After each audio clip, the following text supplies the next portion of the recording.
What is up, everybody? Welcome back to another episode of Emphasis on Sports. I'm your host, Damon Anthony. You know, we talk about sports. That's what the emphasis is on, not personal lives, not outside the lines. Don't care anything about that, to be completely honest with you. It's all about the sports here. So, if you're new, like, subscribe. If you prefer to listen to podcasts through the speakers of your car, your home, your earbuds, we're available. Spotify, Apple, a little bit of everything. Check it out. Emphasis on sports. Now, let's get to rolling. Let's get to rolling. All right. So, look, right now, heavy NFL season. Heavy NFL season. And I'm loving it. Week 11 wrapped up.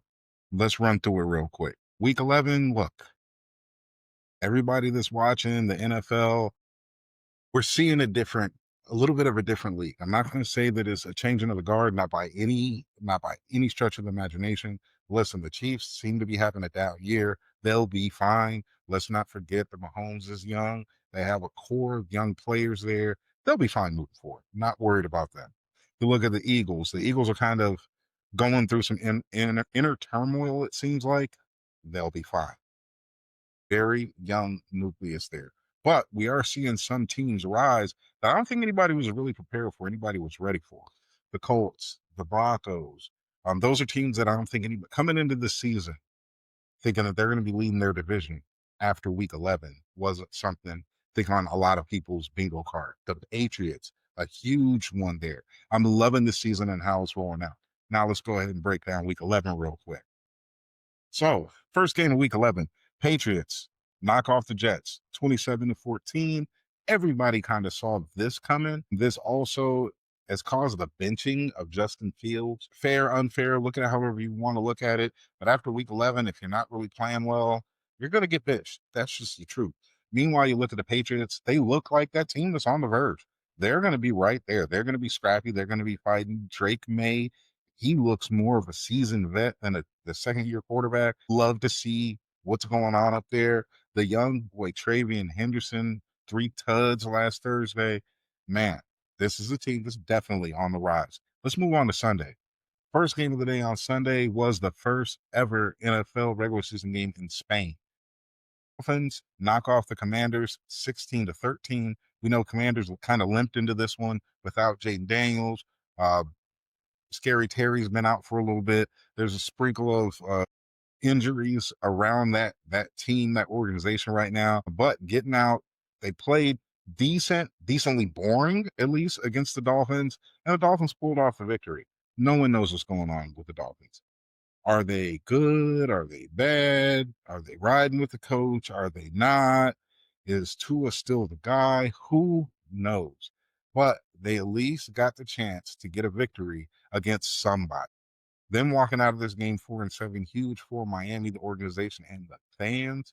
It won't mean that much this year because they're not going to leapfrog any of the teams that's ahead of them with potential playoff implications. Just not happening. Moving on to regular slate on Sunday, we had the Carolina Panthers go into Atlanta and knock off the Falcons. Now, listen, say whatever you want about Carolina. They've been terrible the last couple of years. This year, they're 6-5 right now. I don't think anybody saw that coming, including me. Definitely would not have thought that the Carolina Panthers would be 6-5 this far into the season, but they've looked pretty solid. Bryce Young is looking like a solid NFL quarterback. Rico Dowdle, sorry, Cowboys, he's found his home. Ted McMillan, doing his thing out there. Meanwhile, with the Falcons, there's so much inconsistency just within the team itself, including the fact that Michael Penix, partially torn ACL, out for the season. Now we're going to start Kirk Cousins. Let's see how that works. I honestly think that offense is going to take a little more pickup just based on the experience and kind of the game knowledge that Kirk has. They're also going to throw some picks. So let's see how this rolls. This week, the Panthers have a matchup with my 49ers. So we'll be tuned in and talking about that for sure. Now, we had a couple situations, kind of game of the day situations. Tampa Bay went to go visit Buffalo. That was a game of the day situation. And the Bills, they've been kind of dragging ass for a couple weeks. Not this one. Tampa Bay came to town. They showed up. They showed out. Josh Allen's 6 touchdowns in total. 3 of them passing, 3 of them rushing. And Tampa Bay, they put up a great fight. Bills won this one 44-32. When you put up 32 points and lose by double digits, it just wasn't your day. So the Bills kind of seemingly got back on track, even though the Patriots are leading that division. More to come, definitely more to come. Then we had the Houston Texans go visit Tennessee Titans. This was my nobody cares game of the week for sure. I had it on, it would pop up on the red zone here or there. I didn't care. Really didn't. I don't have a lot of notes on this one. Davis Mills, he started again. This is just two teams that are, one is very average, one is below average and fairly below average. We'll move on from this. Then you had the Bears go into Minnesota and knock off the Vikings 19-17. This one was huge, absolutely huge. This one was huge just based on the fact that the Bears are leading the NFC North. I don't even think Chicago Bear fans would have thought that that was going to be happening after week 11. But Ben Johnson, Caleb Williams, they found a little bit of cohesiveness with the play calling, the play execution. Caleb Williams seems to be able to get out of jams at a clip that most quarterbacks can't. Meanwhile, Minnesota, they're still trying to figure out the quarterback. JJ, this is technically his second year, but we all know he missed his entire first year, already missed time this year. He's going to need some time.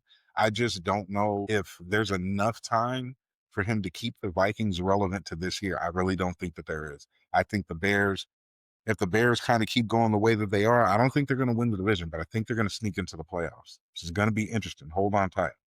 Because you also got the Green Bay Packers. Packers went into New York. New York Giants knocked them off 2020. Jordan Love actually looked pretty good this game. Didn't look that good. Hasn't looked that good recently. But the Packers are one of those teams. If they can get their shit together, they're going to make some noise. We all know the Giants. They're going through injuries. They're going through firing their coach. No one really expects them to do that well. One thing we do expect, though, Jameis Winston in the game is going to be electric. For those of y'all that don't know what I'm talking about, just go look up his celebration dance from this past Sunday. Fantastic. Moving on to the AFC North. Pittsburgh Steelers bounced back from their previous week loss and beat the shit out of the Cincinnati Bengals. Now, the Bengals, we know that Flacco's starting, and it really looks like Joe Burrow is on his way back. He's been cleared to practice, been making some moves. We'll see if he's actually playing, if he's going to start playing like in the games, or if he's just practicing these that couple weeks. We still don't know yet. I'm a 49er fan, and Brock Purdy was never on the IR, but we knew he wasn't playing. It was kind of one of those weird things. Meanwhile, you look at the Steelers, Aaron Rodgers seemingly broke his left wrist. Now, that's not his throwing hand, but what is he going to be able to do? How's he going to be able to play? What are the safety concerns? So we got to stay tuned on the quarterback situation in Pittsburgh because they may be looking at Mason Rudolph. Right now, the Steelers are leading that division, and they don't know what's going to happen with their quarterback. There could be a lot of changes in the AFC North just throughout the season. Rodgers gets hurt. It opens the door for Baltimore to catch up, which they're almost there. But then Burrow coming back, a game changer. Stay tuned to that. You also had the LA Chargers going to Jacksonville and get the sleeves beat off of them, 35-6. I had nothing to say about the Chargers. They looked absolutely terrible this game. The Jaguars, big bounce back game. Congrats to Liam Cohen. He did it. He did whatever he did this week. Bottle it. Keep it for the future. The previous week, Jacksonville blew a 19-point fourth quarter lead. This week, they defend home field and beat the hell out of the Chargers. Not really a normal thing. Not with Jacksonville. Usually, once they get into that hole, they're in that hole. So this is a little bit interesting, and I want to see what the future brings to them. Next one up is one of the other games of the absolute week. I was looking forward to this. Definitely didn't disappoint. It wasn't as high scoring or high flying as I thought it would be, but the Seattle Seahawks went into LA, play against the Rams, and the Rams took them down 21-19. Now, Sam Darnold threw 4 picks. A lot of people are going to say, Sam Darnold this, Sam Darnold that. They were actually in the game and kicked a field goal. They could have won. Kicker shanked it. Not the kicker's fault that they lost the game, but I'm saying that to say that this Seattle team is for real. They're for real. We all know that the Rams are for real. We all know that Stafford is in that MVP conversation. He absolutely is. I think Puka Nacua should be in the Offensive Player of the Year conversation, but that's a dynamite offense that's going to hurt a lot of feelings moving forward throughout the season. Big time stay tuned there. But Rams hold it down at home, knock off the Seahawks. Then we had my lovely 49ers with the return of Brock Purdy, the return of Ricky Pearsall, going to Arizona and knock off the Cardinals 41-22. Now, I'm just hyped about people coming back because the 49ers have had so many people get hurt that to finally get somebody back, breath of fresh air. Saw Brock Purdy throw for 3 tuds. Probably could have had another one. I don't really have a lot of notes. San Francisco looks really, really good despite the injuries. In this game in particular, I was loving seeing special teams, seeing Sky Moore take one almost to the house, seeing some picks, seeing, that's the stuff we need to see. Now, what's hurting the 49ers right now is a lack of pass rush. Jacoby Brissett threw 57 times. 37 completions, 452 yards. Those we cannot continue to allow a player to do that, or there's going to be a lot of loss. It's just what it's going to be. But for this one, 49ers came out on top. Back to the AFC North. Baltimore Ravens went into Cleveland and won by a tutty of 23-16. Lamar Jackson did not have a good game. He had a very average game. The big news out of this game was Dylan Gabriel getting hurt, Shador Sanders having to get his first action in the NFL, to which we also all collectively found out that that organization is in shambles. You have your backup quarterback who's never taken snaps with the first team. That makes 0 sense. None. You got to at least take 10. When you get into a game, the offensive lineman should have heard your cadence once or twice before. That would make sense. They never heard Shador speak. Not on the field, not in the cadence, not the first team. Stefanski, Barry, you just got to do better. Got to do better. That's it. Moving on. Another one of the games of the week. I was really looking forward to this one. AFC West matchup. Kansas City goes into Denver and loses 22-19. Denver is absolutely on a tear this year. Denver's 9-2 right now. So the smaller story is that Kansas City just isn't their year. It just looks like it's not their year. A lot of injuries earlier. They haven't really caught up to it. Some of the league is catching up to them. We'll move past Kansas City. Let's talk about the Broncos. Now, this Broncos team, Bo Nix is kind of Jekyll and Hyde. He's having some good weeks. Then he has that defense dynamic. We're seeing that. What I really like about this team is they're winning the tough, close games, the ones where they either have to hold on or they have to go hunting in the fourth quarter. When you have a team that's able to do that and to do that against quality opponents, that is like a warm up for the playoffs. So I really want to see how the playoffs play for Denver because I'm pretty sure they're going to be there. But Sean Payton, seemingly, he's using the right formula. He has the right guys and is getting it done. Then to end Sunday was another one of those games of the week. And the Detroit Lions going to Philly. This was absolutely a boring ass game. It just was. Eagles won this one 16-9. Right now, there's still a lot of issues on that offense. Is AJ Brown, is he happy? Is he unhappy? What's wrong with just winning games? This is what I don't understand. Listen, in the NFL or any sport, at the end of the day, you want to get paid what you properly weigh. I totally understand that. You want to put up the numbers, especially for your next check. Now, part of those numbers is winning. I would like to think that all professional athletes want to win. They want to win. They want the money. You got to get the bag. You got to, all of that stuff. And I want players to get as much money as they can because they're more athletic than me doesn't mean I'm the hate. Go get that money. But at the same time, win. And if you just signed a contract 2 years ago, I believe, and you're winning, then what are we talking about? That's my only issue. That's my soapbox. Move past that. Eagles did take home the victory. The Lions didn't look good whatsoever. They just did. They look like a lower tier team, but we all know that the Eagles have a good defense. Let's just see what the Lions, how they rebound from this one. I mean, right now they're staring up at Chicago, and I know they didn't expect that, right? To round out week 11, Dallas Cowboys smacked around the Raiders 33-16. Everybody kind of saw that coming. The Raiders, they're already waiting for next year. I don't know if Pete Carroll's going to be here after this year. They just look like a franchise that's just not going in the right direction at all. Meanwhile, the Cowboys, you beat the team that's in front. That makes perfect sense. Not going to give you a whole lot of that one. Moving on, y'all. So that was week 11. Great week. Great week. Night starts week 12. There are some fantastic matchups, fantastic games on this one. And at the end of it all, the Monday Night Football game, the game that I'll be tuned into the most. Let's get it cracking. So now tonight begins week 12. You got the Buffalo Bills at the Houston Texans. Current line on this one, Buffalo -5.5. Give me Buffalo. The Texans haven't really showed me that much this year. I mean, did they beat the 49ers? Absolutely. Sure. But the Bills, after their showing last week against Tampa Bay, I think that the Bills are going to come out, piggyback off of that, and try to put something tough on the Houston Texans. I really do. I think that they're going to come out, have a hell of a game, and I think they're going to cover that 5.5. Buffalo -5.5. Give me Buffalo. Let's move on to Sunday.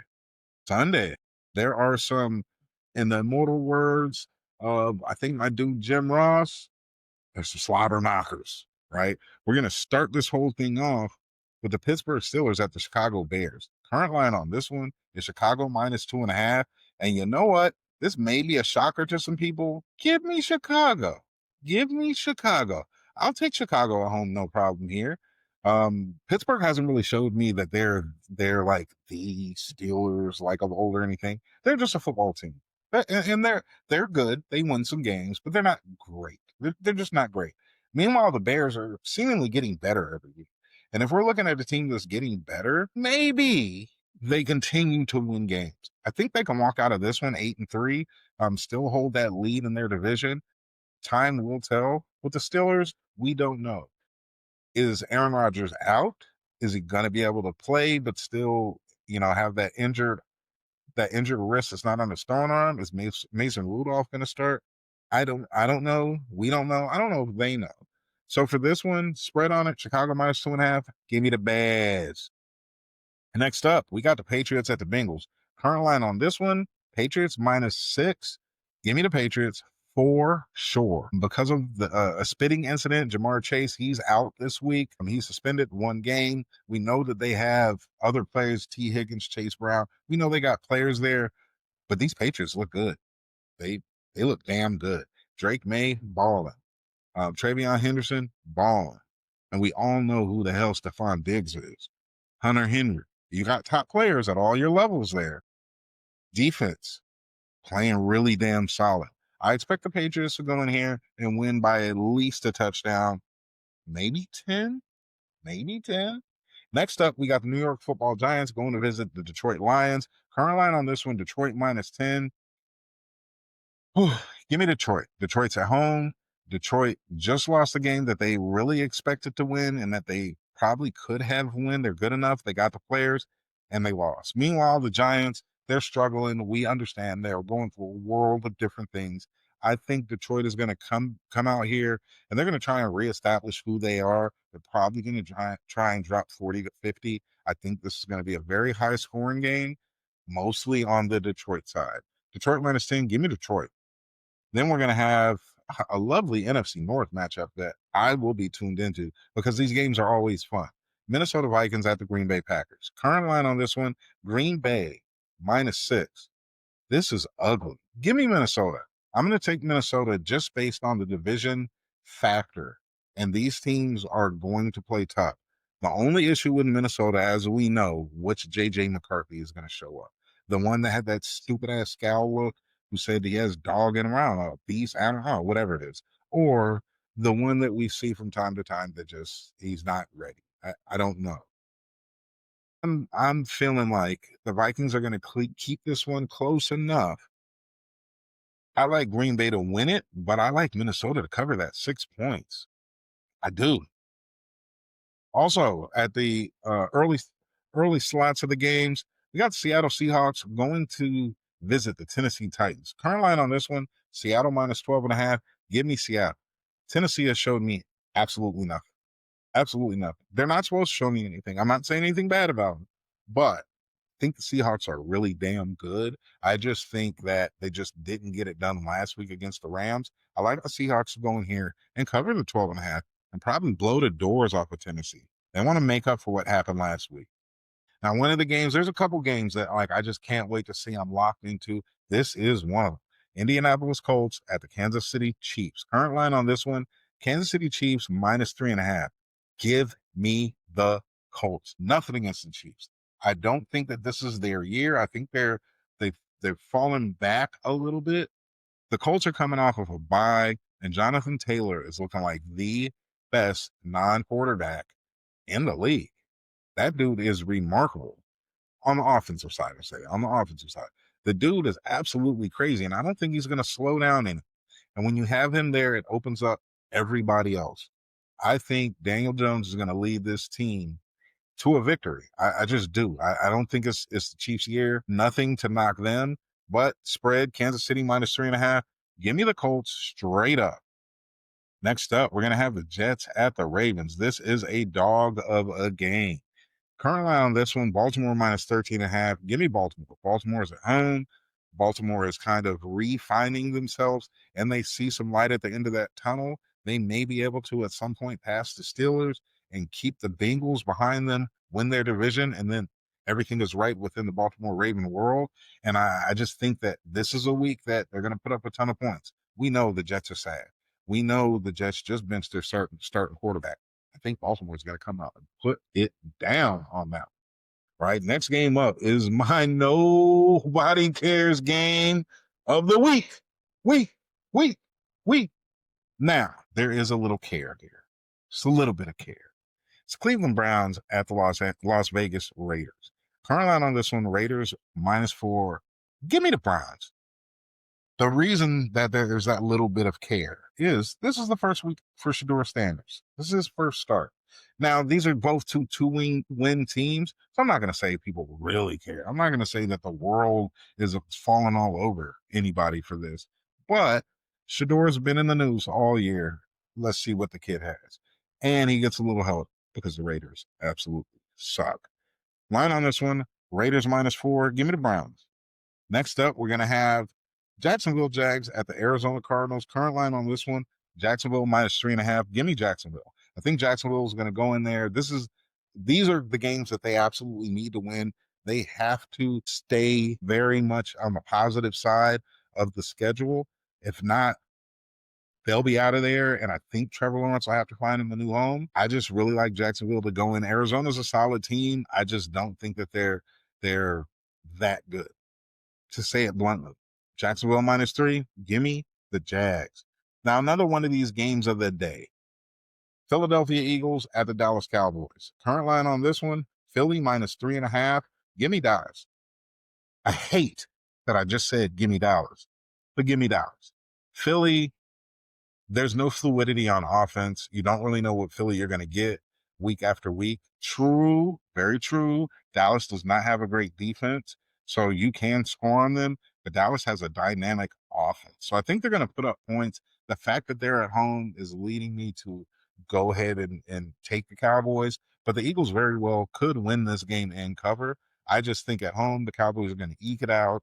Cowboy Nation is going to go crazy. They're going to be 5-1, and they'll be going to the Super Bowl, and it'll be hilarious. So that's just what I see. Now, this next game, this is like not a damn motherfucker on earth cares about this one, except for Kirk Cousins' wife. Got the Atlanta Falcons going to visit the New Orleans Saints. Saints coming off a bye. Current line on this one, New Orleans minus 2.5. Give me the Falcons all. The Saints, we know that they're at the bottom of their rebuild, right? We know that. We understand that.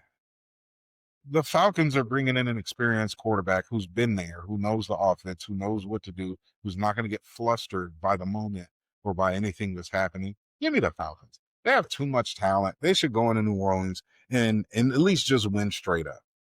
Now, Sunday night, another game that I'm looking forward to. There's games at every time slot that you just have to tune into, and this is a huge one. Tampa Bay Buccaneers going to visit the Los Angeles Rams. Current line on this one, Rams -7. I gotta go with the Rams here. The Rams offense have looked absolutely dynamic, have looked outstanding all year. Tampa has looked like a very good team, very solid playoff team. They're going to win their division. I don't think there's anybody really arguing that too much. Even though Carolina's given them a little bit of push, but this Ram team at home on that fast track, I just like them to win this one. I like them to cover. It's probably going to be double digits. Tampa's going to put up some points. They're going to fight. They're definitely going to fight. But give me the Rams in this one. We round off week 12 with the Carolina Panthers going to visit the San Francisco 49ers. Current line on this one, San Francisco -7. Give me the Niners to win and Carolina to cover. I got some respect for Carolina. They're going to score some. The fact that the 49ers lack a pass rush right now, that's a big help to Bryce Young. I think that he's going to have probably a pretty solid game. I don't know if we're going to turn them over or not or anything like that, but I do know our offense is fantastic. Our offense, we're getting players back. We just got back Brock. We just got back Pretty Ricky. We got back George a couple weeks ago. This team is offensively getting back to who the 49ers had been for the last couple years. We just know defensively there's been so many injuries and season-ending injuries that people that we're not getting back. Also, have a new kicker. I like the 49ers to win this game. I have no problem saying that. But I like the Panthers to cover. I have no problem saying that either. Definitely going to be interesting. Definitely, all of these games are worth watches. Don't forget, man, keep an eye on the NBA. It's really, the NBA is kind of interesting right now because there's a fair amount of injuries. And even though the King, LeBron James, came back, just made his season debut, and this is year 23, which is outstanding. People can say whatever they want to say, but to play 23 years and to play at a very high level for all that time, there has been a time in this dude's career where anybody said, well, maybe it's time to wrap it up. Dude's remarkable. One of the top 5 greatest NBA players ever. Understand what I said. Comment on it if you want. Say whatever you want. Michael Jordan's the absolute best basketball player ever. Then underneath him, you can argue with a wall, argue with whoever you want.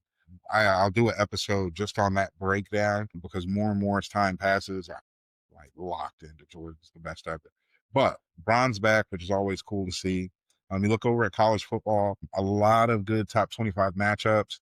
The top is still the top. Ohio State sitting there. Indiana, who I'm a USC Trojans fan. I will be rooting for them. I hope that they can make that big noise. But on the inside, I'm rooting for Indiana just from the standpoint of we've never seen it. We haven't seen it on this level. This is the best that school's ever been.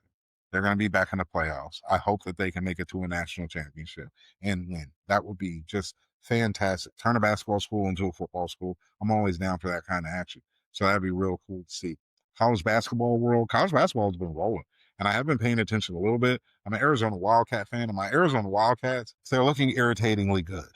Irritatingly good. I say that because at the end of the college basketball season, either you win or you lose, right? But upsets happen, and any Arizona Wildcat fan understands that in the 90s, there were some really good teams, upset a lot. 2000s, upset a lot. So when you see the Arizona Wildcats look this good this early, it's suspicious. It's very suspicious. And I know this team will be really good. Great coach, great, just establishment in the whole line. But you get into the NCAA tournament, one game, you're out. That's never really been Arizona's feng shui. I wish it was like best of 3 or something. Then I'd love it. So right now they're doing just enough to get me locked in to break my heart. And that's probably how it's going to roll up. Look, that was fun. Breaking down week 11, predicting week 12. We'll do this again after week 12 is over. We'll probably get down maybe on Tuesday because I got to see this Niner game. Gotta see this Niner game. You're not, we do. But I hope everybody out there has a good, safe weekend. Have fun. Enjoy your sports. Enjoy your life. And until next time, I will holler.